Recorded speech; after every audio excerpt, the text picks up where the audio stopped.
Imagine this. It's 399 BCE, and an old man is standing in front of 500 jurors. His crime? Not theft, not murder, but teaching people how to think. He is forced to drink poison by the end of the trial, and unfortunately end his life.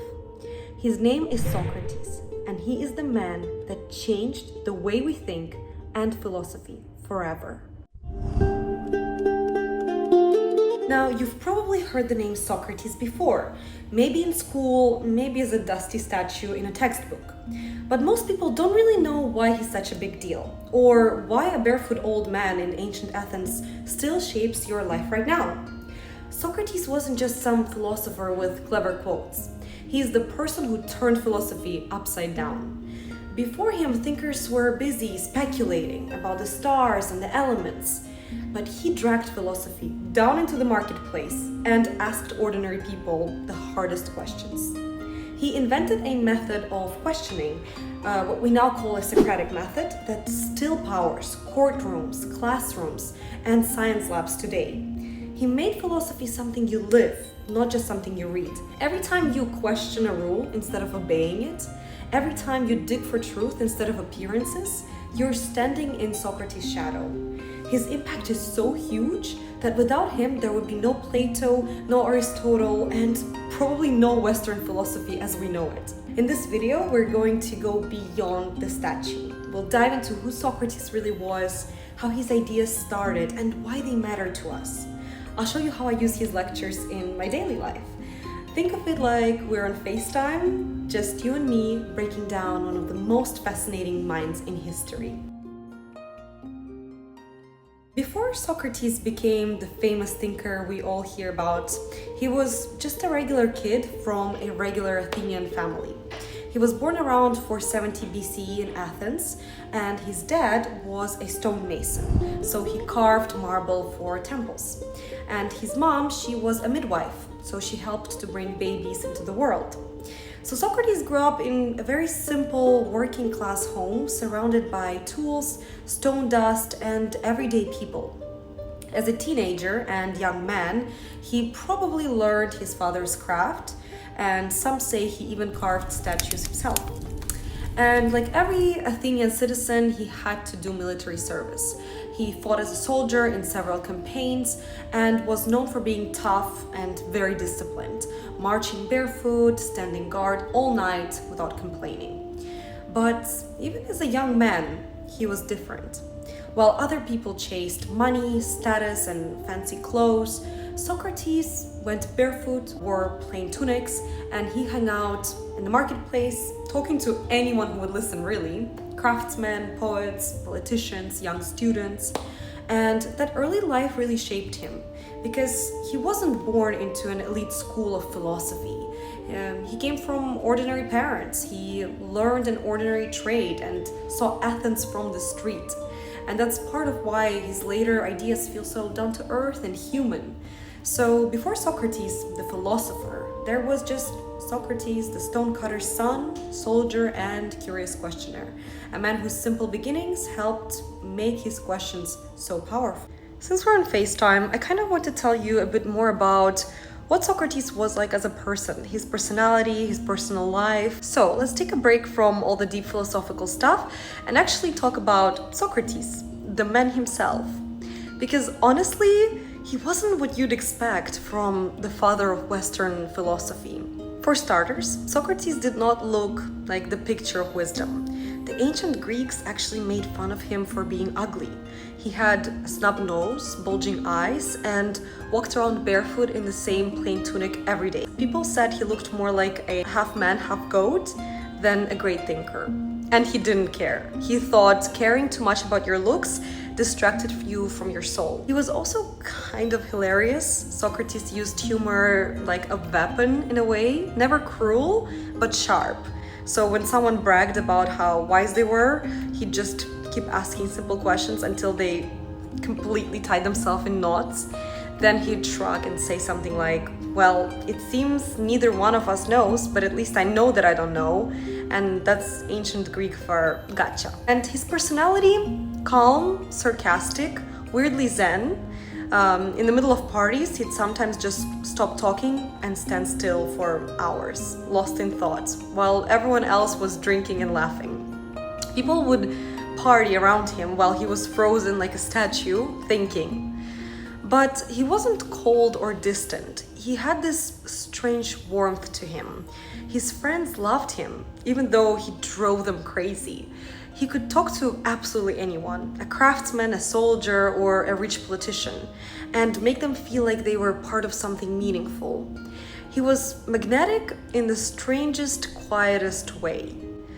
Now, let's talk about his home life, because yes, even Socrates had a wife and kids. His wife's name was Xanthippe, and ancient gossip painted her as this fiery and outspoken. There is this story that she once yelled at him in public and dumped water over his head. And Socrates just smiled and said, after thunder comes rain. Like, that's either patience or world-class trolling. He had 3 sons, and though Socrates didn't care about money, he was known to play with them and talk about how raising kids was a form of teaching virtue. So picture it, the world's greatest philosopher broke barefoot, making dad jokes while debating justice in the marketplace. That was Socrates. Before we can understand Socrates, we have to step into his world. Around 2,400 years ago, Athens was the place to be. Imagine white marble temples glowing in the sun, busy markets full of traders from all over the Mediterranean, and theaters packed with crowds watching new plays. Athens had invented democracy and was proud of its freedom and culture. It was honestly the most exciting city in the Greek world. But under the surface, things weren't so perfect. For years, Athens was locked in a very long, exhausting war with its rival, Sparta. The war was called the Peloponnesian War. By the time Socrates was an old man, Athens had lost. The city was poor, more suspicious, and looking for someone to blame. This created quite a tense, unstable atmosphere. But in this environment, education was still a very big deal. Wealthy families paid to have their sons trained to speak and lead in the assembly. But the system wasn't like modern schools. It was dominated by 2 very different groups, the sophists and the poets. The sophists were traveling teachers for hire.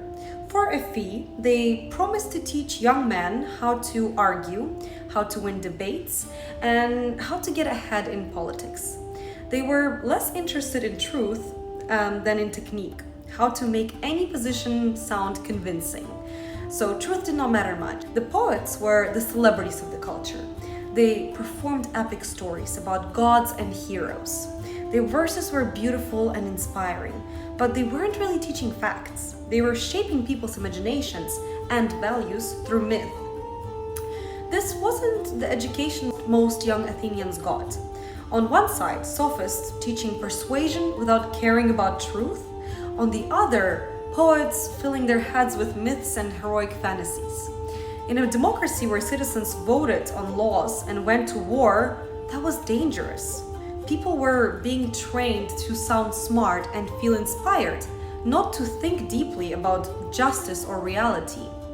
And into that world walked Socrates, barefoot and unpaid, asking his annoying questions. He didn't sell speeches or recite poems. He wanted people to examine what they believed. In a city built on persuasion and myth, that made him both fascinating and threatening. Here is a paradox for you. The wisest man in Athens was the one who admitted he wasn't wise. According to Plato, an oracle at Delphi once told Socrates that he was the wisest man alive. Socrates was shocked. He thought, I don't know anything. So he set out to test the oracle. He went to the politicians, the poets, the craftsmen, the people everyone assumed were wise. And he discovered something strange. The more confident they were, the less they could explain. The poets could recite beautiful verses, but couldn't explain their meaning. The politicians talked about justice, but contradicted themselves when pressed. The craftsmen knew their trade, but thought that meant they knew everything else. So Socrates realized the oracle was right, not because he secretly knew everything, but because he was the only one who knew what he didn't know. His humility opened the door to real wisdom. Why does this matter today? Because in a world full of hot takes, self-proclaimed experts, and instant answers, Socrates' lesson is a breath of fresh air. The first step to learning is admitting that you don't already know. Intellectual humility isn't weakness, it's the foundation of growth. Next time you're in a debate or scrolling through people confidently posting about everything, remember Socrates. The wisest person in the room isn't the one with the loudest answers. It's the one still asking questions. Let me tell you a story. Plato, one of Socrates' students, once wrote about a shepherd named Gyges. I hope I'm pronouncing it correctly, but one day Gyges finds a gold ring buried in the earth. And it's not just any ring. When he twists it on his finger, he becomes invisible. Suddenly, he can do whatever he wants and no one will ever catch him. So what does Gyges do? He sneaks into the palace, seduces the queen, kills the king, and takes the throne.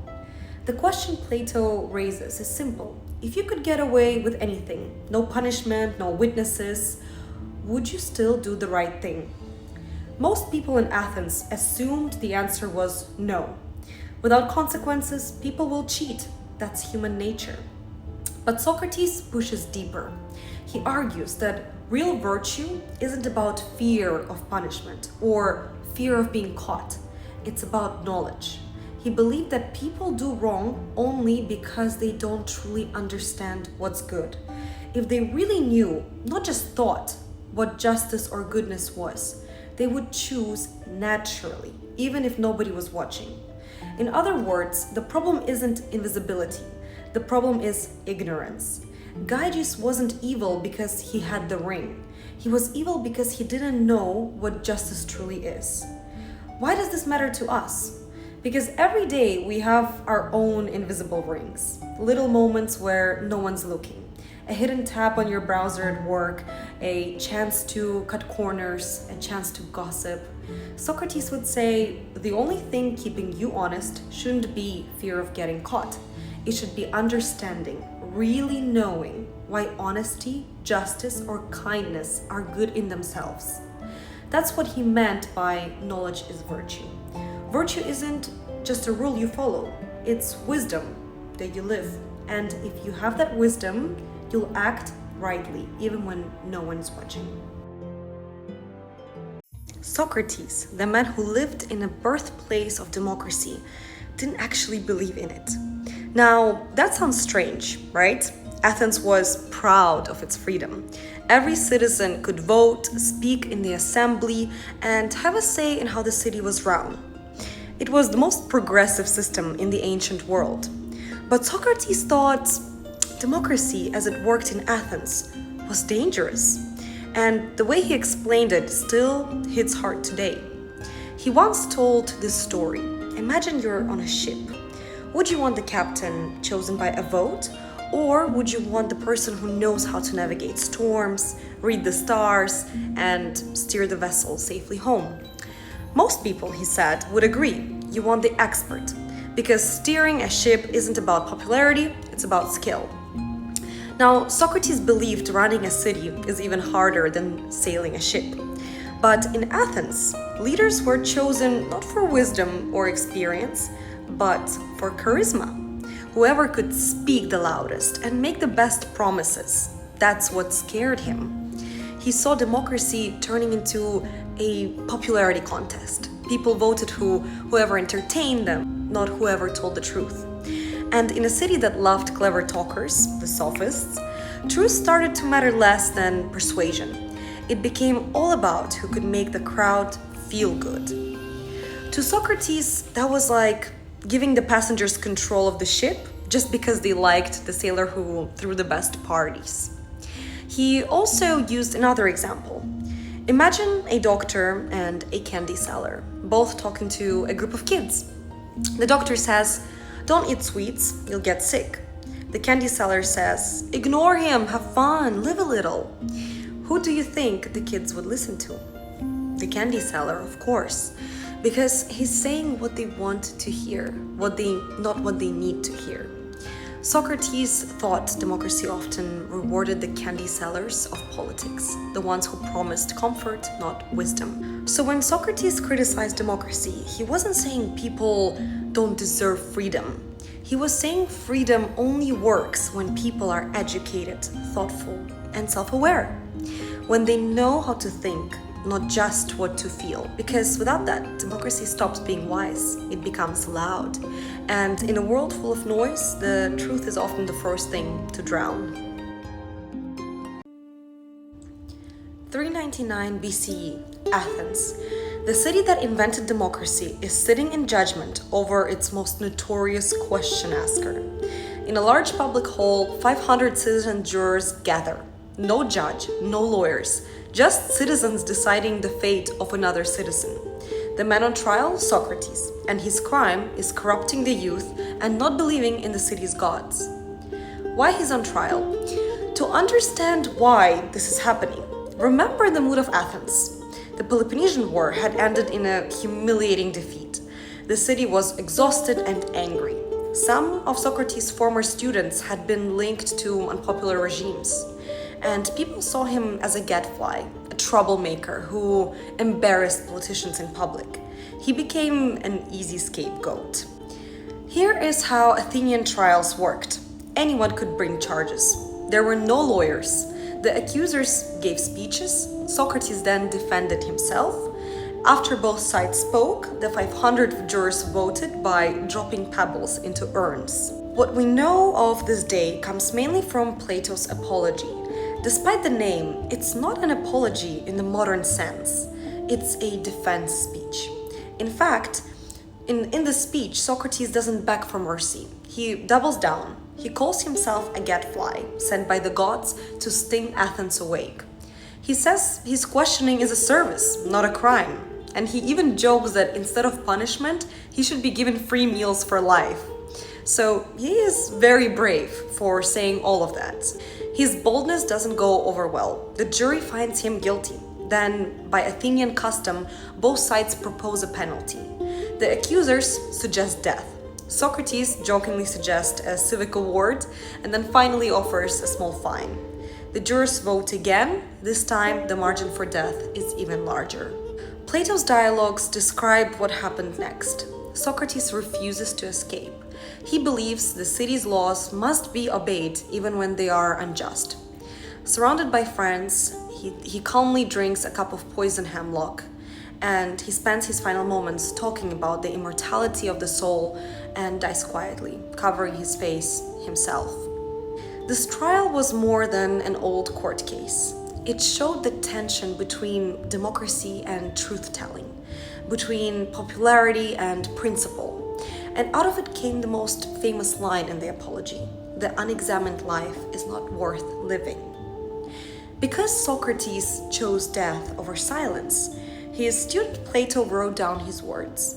And through Plato, Aristotle, and everyone after, his questioning spirit reshaped philosophy, education, and law. His trial was supposed to end his influence. It made him immortal instead. Why does this trial still matter? Because it's more than an ancient courtroom drama. It's a turning point. Before Socrates, philosophy looked outward, at the stars, the elements, the gods. After Socrates, philosophy turned inwards, to ethics, justice, virtue, and the examined life. He shifted the whole discipline, from speculation to the human soul.